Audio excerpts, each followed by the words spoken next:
C'est étonnant, non? Les chroniques de la haine ordinaire.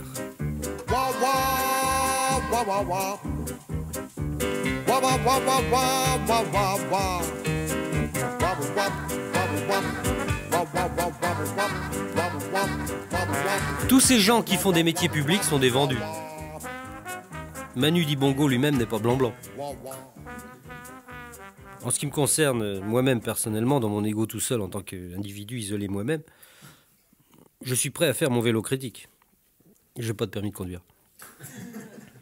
Je le reconnais, je touche des pots de vin. Des grands pots de grand vin. Mais il faut me comprendre, on a beau avoir sa dignité, être un homme d'honneur et de probité, c'est-à-dire un homme qui refuse de se faire sodomiser à moins de 50 000 francs hors taxe la passe, il arrive que parfois le chant des sirènes se fasse trop envoûtant. Je vous narre parce que vous me faites narrer. Il y a quelques semaines, j'ai fait allusion ici, en toute innocence, à l'un des plus grands vins de France et donc du monde. Du monde, hein, vraiment, ce ne sont pas les Austro-Italiens méthanolisés ou les Californiens avec leur cabernet à cautériser les écorchures qui oseront me contredire.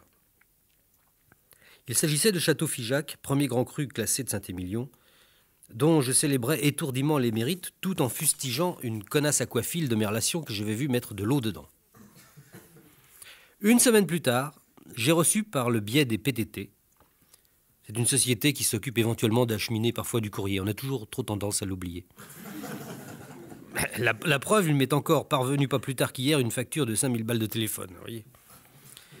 J'ai reçu, disais-je, avant d'être assez grossièrement interrompu par moi-même, pour une digression sournoisement chargée d'hostilité à l'encontre d'un service public méritant et sans lequel on ne saurait où trouver ces indispensables calendriers avec des photos de bébés chats couchés sur des... Et on respire. Des chats couchés sur des pouf-pouf. J'ai reçu une lettre donc de Saint-Émilion qui commençait par la plus alléchante des entrées en matière. Château Figeac, le. Cette lettre disait en substance que ma façon désinvolte de célébrer souvent les mérites de ce breuvage sur les ondes, car hélas non mon père, ce n'était pas la première fois, n'était pas tombée dans l'oreille d'un buveur d'eau, mais dans celle de monsieur Thierry Manoncourt, le propriétaire du cru, qui me proposait d'aller visiter ses chais, ce qui n'est guère compromettant, mais aussi de m'envoyer un cadeau, ce qui l'est foutrement plus. Mais il y a pire. Si vous vous étiez contenté, cher monsieur Manoncourt, de m'imposer votre cadeau en me l'envoyant à France Inter par la poste, c'eût été sans danger, vous savez bien que vos vins ne demandent qu'à vieillir dans des wagons de bois ombragés. Vous m'eussiez mis devant le fait accompli. Je n'aurais en rien participé à l'inadmissible corruption que vous avez cyniquement perpétrée au détriment de mon honneur bafoué, dont les ultimes sursauts surnagent désormais au caniveau d'infamie, vous l'avez jeté pantelant. Mais non, au lieu de cela, vous me demandiez où vous pourriez m'adresser le fruit défendu de notre crime commun. De deux choses l'une, ou bien je ne vous répondais pas. Fier et serein, inébranlable dans ma vertu, pur et dur face à l'âpreté du destin, je restais alors seul au monde avec ma dignité pour moi, sur le chemin escarpé de la félicité éternelle, sans autre intermédiaire entre Dieu et moi-même que ce verre de Contrexéville où j'eusse en vain tenté de noyer mon chagrin. Il est beaucoup plus difficile de noyer son chagrin dans un verre de Contrex que d'étouffer l'affaire Greenpeace dans un sourire de Fabius. Ou bien je cédais.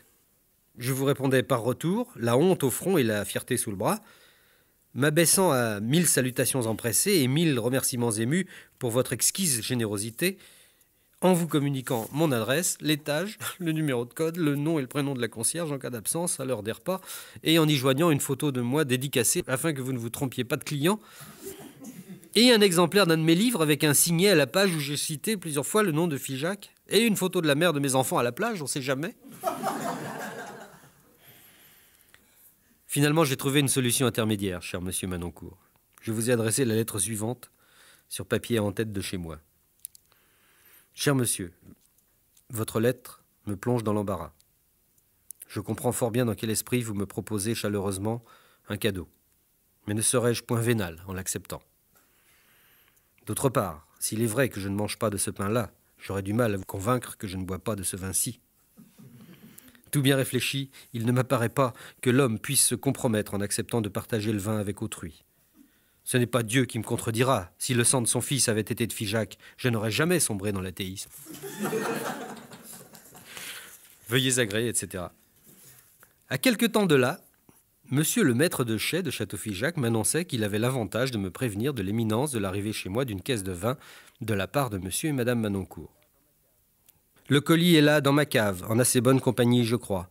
Il s'apaise au frais pour quelques jours encore. On ne se jette pas sur une femme épuisée d'un long voyage en train. On attend qu'elle se soit reposée, allongée seule dans le noir avant de la soulever par le cou pour y poser la bouche. Que les expéditeurs de cette caisse en bois trouvent ici l'expression de ma gratitude, et qu'ils veuillent bien ne lire entre les lignes de cette lettre ouverte, sans leur accord, qu'un sourire de bonne compagnie tombé des lèvres gourmandes d'un amoureux transi, modeste mais éperdu, pour les inestimables splendeurs aspirées des graves terres volcaniques que charrient l'île et la Drône, jusqu'au bord de votre village où la famille Figeacus faisait déjà son vin en l'an 300, c'est-à-dire plus de 1600 ans avant que les pharmacologues de chez Coca-Cola aient essayé en vain de détourner les meilleurs d'entre nous des vignes du Seigneur pour leur faire siphonner leurs potions merdiques. Quant à ces féroces soldats, je le dis, c'est pas pour cafeter, mais ils font rien qu'à mugir dans nos campagnes.